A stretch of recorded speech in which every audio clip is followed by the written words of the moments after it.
We're continuing a series of videos responding to a couple questions that a relative of mine was asked, a group of friends asked, some really challenging questions. And the one that I'm going to answer today is probably one of the most challenging. Their question was, why would God allow a 2-year-old to die of cancer? Now, the way that this question is worded, it seems like this is a very specific situation. Maybe one of the people who posed this question, maybe this happened to them, or maybe someone they know that it happened to them. And if that's true, then I don't think I want to just enter into a quick theological or philosophical question about God. I think what that person probably needs is a pastor, a therapist, a community of believers, a church to come around that person and grieve with them and maybe even pound on God's chest through prayer and calling upon God to give comfort in a time of incredible grief that really can just it's so deep and so heavy. It's one of those marks that will change the trajectory of a person's life because it is so tragic and so sad.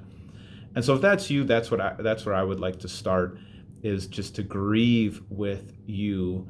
And to answer quickly, I don't know if you have a specific person or name or circumstance that you're thinking of, and you want a specific answer for why that person, that child, died of cancer, and why God let that happen. My answer would be, I don't know. I don't know. And there's a biblical reason for that. When we hear stories like the book of Job, the story is really an incredible story about pain and suffering and loss. A man who was wealthy but lost his wealth and his health and his children to death.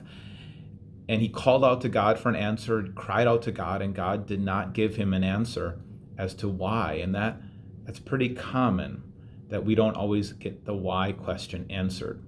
And yet God says he will be present with us. So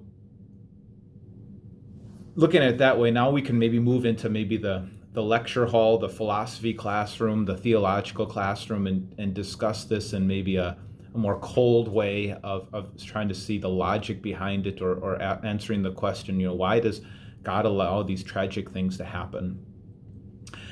And that can be really challenging, but here are a few things. First of all, I would maybe begin by saying, think of the miracle of life. Maybe ask the question, why doesn't this kind of thing happen more often? Have you really contemplated the miracle that life is, that when a man and a woman come together and a child is conceived and all this information gets weaved together, the DNA and the genetic code gets weaved together to produce a person with their own DNA and their own fingerprint and their own personality and their own gifts and talents, and then in that weaving process, the human body puts together things the way they're supposed to be. Where the Bible talks about is how God knits together a child in their mother's womb, and how the spine lines up where it needs to go, and the heart lines up where it needs to go, and blood starts circulating, and then all these systems start working together: the digestive system, the circulatory system, the immune system. All these systems are working together. The brain is functioning and sending messages, millions of messages, to make this all happen. It's just an incredible thing. And then when the child is born,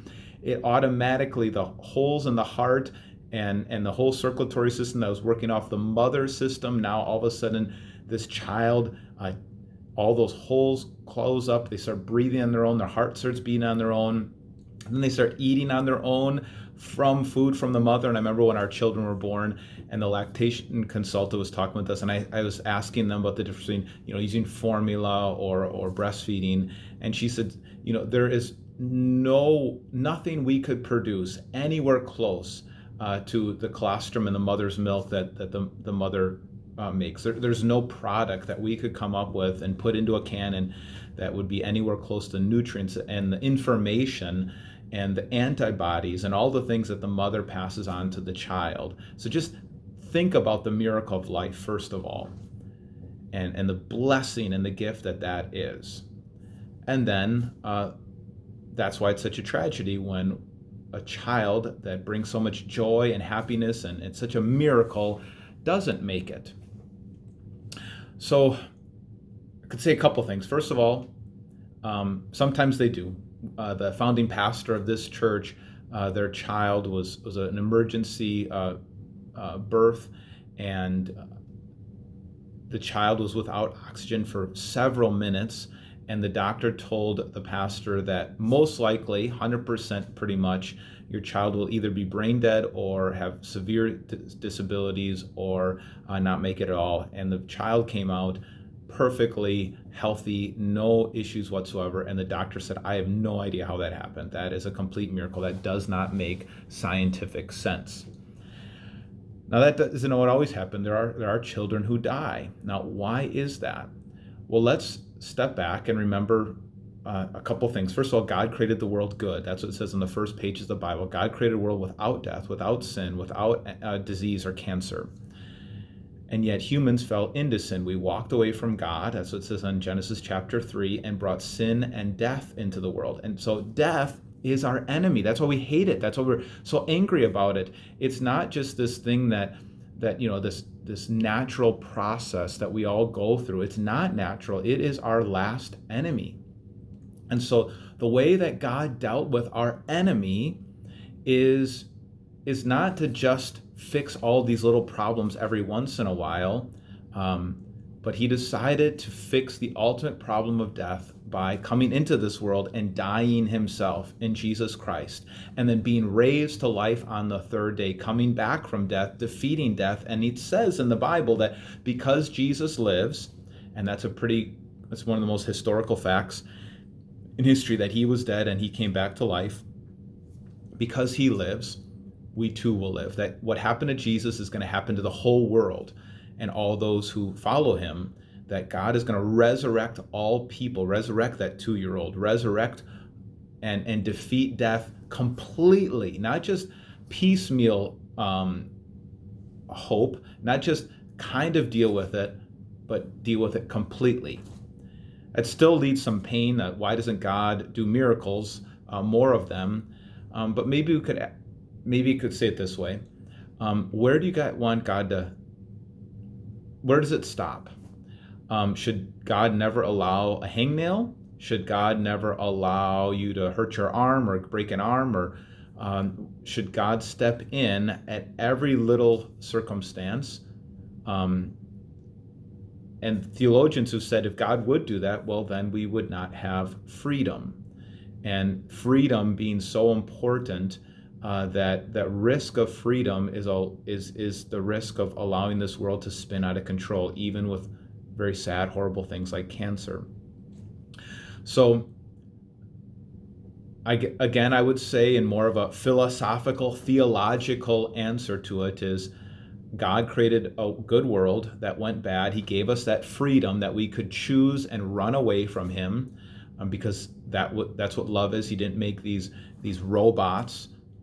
And because of that decision that we've made to put ourselves in the center and not God, to be our own gods, to define right and wrong, this world is spinning out of control, and there's all sorts of consequences, and one of them is death and disease and cells that malfunction. But the good news of the resurrection of Jesus is that because Jesus lives, one day we will all be resurrected. This world will be resurrected, and it will be a complete renewal, a complete recreation. And so right now we can live in that hope. We will mourn and cry and even call upon God in the Psalms, like they do, pounding on his chest. God, why did you let this happen? Even let your anger come out, even if it's directed at God. He can take it. And then trust that he is going to answer that prayer. As in the book of Psalms, it begins with so many of these laments. God, why? God, why? God, what let you have that? Why would you let that happen? And then as the book gets to the end of the book of Psalms, it turns into praise, where I can trust God that he is still in control, that he is going to resurrect all things, that he's going to make all things new. And maybe one final thing. God is not far off, as if he can't sympathize, because maybe you lost a child, and so did God. His son, he watched his son die on the cross, Jesus Christ.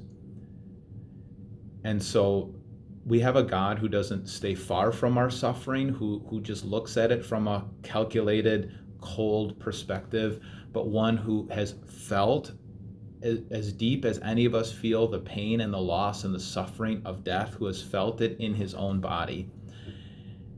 And so he can sympathize with us. We can go to him with all of our pain and suffering, and he suffers along with us. That's what the word compassion means, to suffer with somebody. Looking ahead to the last day when he will come back and resurrect all things. And we can live in that resurrection hope right now and do everything we can to bring some of that resurrection hope in medical advances right now, in helping and loving one another, in trying to create the world as good as we can make it until he returns and finishes the job. Hopefully this helps. Feel free to reach out to me, and I'd be happy to keep this conversation going. All right. God bless. We'll talk to you about our next one coming up soon.